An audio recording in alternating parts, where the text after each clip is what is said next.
லீடர்ஸின் அன்பு நெஞ்சங்களே வணக்கம். சுப்ரீம் கோர்ட் நீதிபதிகள், மாவட்ட தலைமை நீதிபதிகள், ஒரு மாநிலத்தில் நடக்கக்கூடிய ஹைகோர்ட்டினுடைய நீதிபதிகள், இத்தனை பேரும் அவர்களுக்கு கொடுக்கப்பட்ட ஒரு மிகப்பெரிய ஒரு கவசமாக இருக்கிறதாக கண்டெம்ட் ஆஃப் கோர்ட், நீதிமன்ற அவமதிப்பை தவறாக யூஸ் பண்றாங்களா அப்படிங்கிற ஒரு பிரச்சனை எப்பவுமே இருந்து கொண்டே இருக்கிறது. அது எப்பவுமே ஒரு விவாத பொருளாகவே இருந்து கொண்டே இருக்கிறது. இதை பற்றி உச்ச நீதிமன்றம் நேற்று ஒரு கருத்தை வெளியிட்டிருக்கிறது. ரொம்ப வரலாற்று பூர்வமான ஒரு முக்கியமான கருத்தாக பார்க்கப்படுது. அது என்ன அப்படிங்கிறத தெளிவா பார்ப்போம், விரிவாக பார்ப்போம். தொடர்ந்து இணைந்திருக்கிறோம். மும்பையில நடைபெற்ற ஒரு கேஸ்ல டாக் மாஃபியா அப்படிங்கிறத ஒரு பெண்மணி மும்பை கோர்ட்டினுடைய நீதிபதிகள் டாக் மாஃபியாவாக செயல்படுகிறார்கள் அப்படிங்கிற ஒரு குற்றச்சாட்டோட ஒரு துண்டு அறிக்கையை ஒட்டுமொத்த மும்பையிலையும் பல்வேறு பகுதிகளில் டிஸ்ட்ரிபியூட் பண்ணியிருக்கிறாங்க.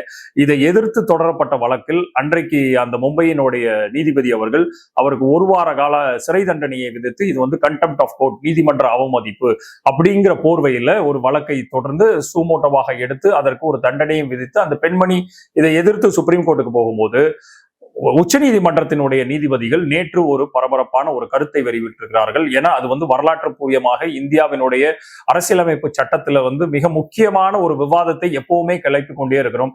கண்டெம்ட் ஆஃப் கோர்ட்டுங்கிற ஒரு பார்வையின்படி ஒரு நீதிமன்றத்திற்கு எதிராக அவர்கள் அளிக்கக்கூடிய ஒரு தீர்ப்பில் இருக்கக்கூடிய சாராம்சங்களை பொதுமக்கள் அவர்களுக்கு பல்வேறு ஆர்டிகிள் ஆஃப் இந்தியன் கான்ஸ்டிடியூஷன், பல்வேறு ஃப்ரீ ஸ்பீச்சுக்குரிய வழிவகைகளை செய்திருந்தால் கூட, ஆனால் மக்கள் அதை தவறாக பயன்படுத்துகிறார்கள் அப்படிங்கிற ஒரு பார்வையே நீதிமன்றத்தினுடைய நீதிபதிகள் எப்பவுமே அவர்களுக்கு சாதகமாக பயன்படுத்தி கொண்டிருக்கிறது பல்வேறு காலச்சூழ்நிலையில பார்த்திருக்கோம். ஆனால் இன்றைக்கு இந்த டாக் மாஃபியா அப்படின்னு மும்பை பெண்மணி சுற்றறிக்கையும் அந்த சுண்டு அறிக்கையை டிஸ்ட்ரிபியூட் பண்ணதை எதிர்த்து தொடரப்பட்ட அந்த வழக்குல அந்த பெண்மணிக்கு கொடுக்கப்பட்ட அந்த ஒரு வார கால சிறை தண்டனையை ரத்து செய்து உச்ச நீதிமன்றம் இதை ஒரு மிகப்பெரிய ஒரு கவசமாக நீதிபதிகள் பயன்படுத்தக்கூடாது.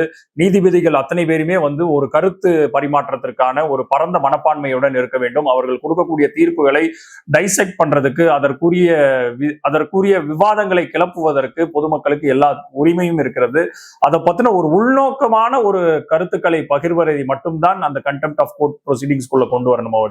ஒரு ஜெனரலான ஒரு விவாதங்களை, பொதுவான ஒரு விவாதங்களை, உங்களுடைய தீர்ப்புகளை சுட்டி காட்டுறதுக்கு எல்லாருக்கும் எல்லா உரிமையும் இருக்குங்கிற ஒரு போர்வையில அவர்கள் தெரிவித்த அந்த கருத்து இனி வரக்கூடிய ஒட்டுமொத்தமான இந்த கோர்ட் ப்ரொசீடிங்ஸ், வெவ்வேறு மாநிலங்கள்லையும் நடக்கக்கூடிய ஹைகோர்ட்டினுடைய கேஸ்கள்ல பல விவாதங்களை கிளப்புறதை பார்த்திருக்கோம். ஈவன் கடந்த ஒரு வாரங்களுக்கு முன்னாக திருப்பரங்குன்றத்தில் நடைபெற்ற அந்த ஜோதியை ஏற்றக்கூடிய அந்த நிகழ்வுல ஹைகோர்ட்டினுடைய மதுரை கிளை பெஞ்சில் இருக்கக்கூடிய ஜஸ்டிஸ் திரு GRS அவர்களுடைய ஒரு நடவடிக்கை ஒட்டுமொத்தமாக தமிழகத்தையுமே ஒரு மிகப்பெரிய ஒரு விவாதத்தை உண்டு பண்ணியது.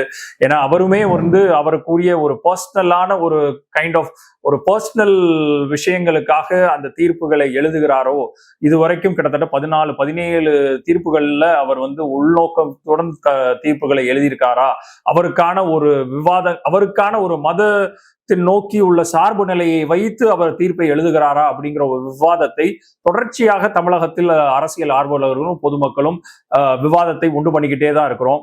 ஏன்னா திரு GRS அவர்களே, நீதிபதி அவர்களே பல்வேறு கூட்டங்கள்ல, RSS நடத்தின கூட்டங்கள்லையும் சரி, பல்வேறு விவாத மேடைகள்லையும் சரி, அவர் கலந்து கொண்ட பல்வேறு இடங்கள்ல நான் சட்ட புத்தகத்தை தாண்டி ரிலீஜியஸான பல்வேறு சிந்தனைகள் இருக்கிறது, சனாதனத்தின் பால் எழுத வேண்டிய பல்வேறு கோட்பாடுகள் இருக்கிறது அப்படிங்கிறது பொதுவெளியில பல்வேறு இடங்கள்ல அவர் தொடர்ந்து சுட்டிக்காண்டு வந்திருக்கிறது ரொம்ப விவாதமாகவே நடந்திருக்குது.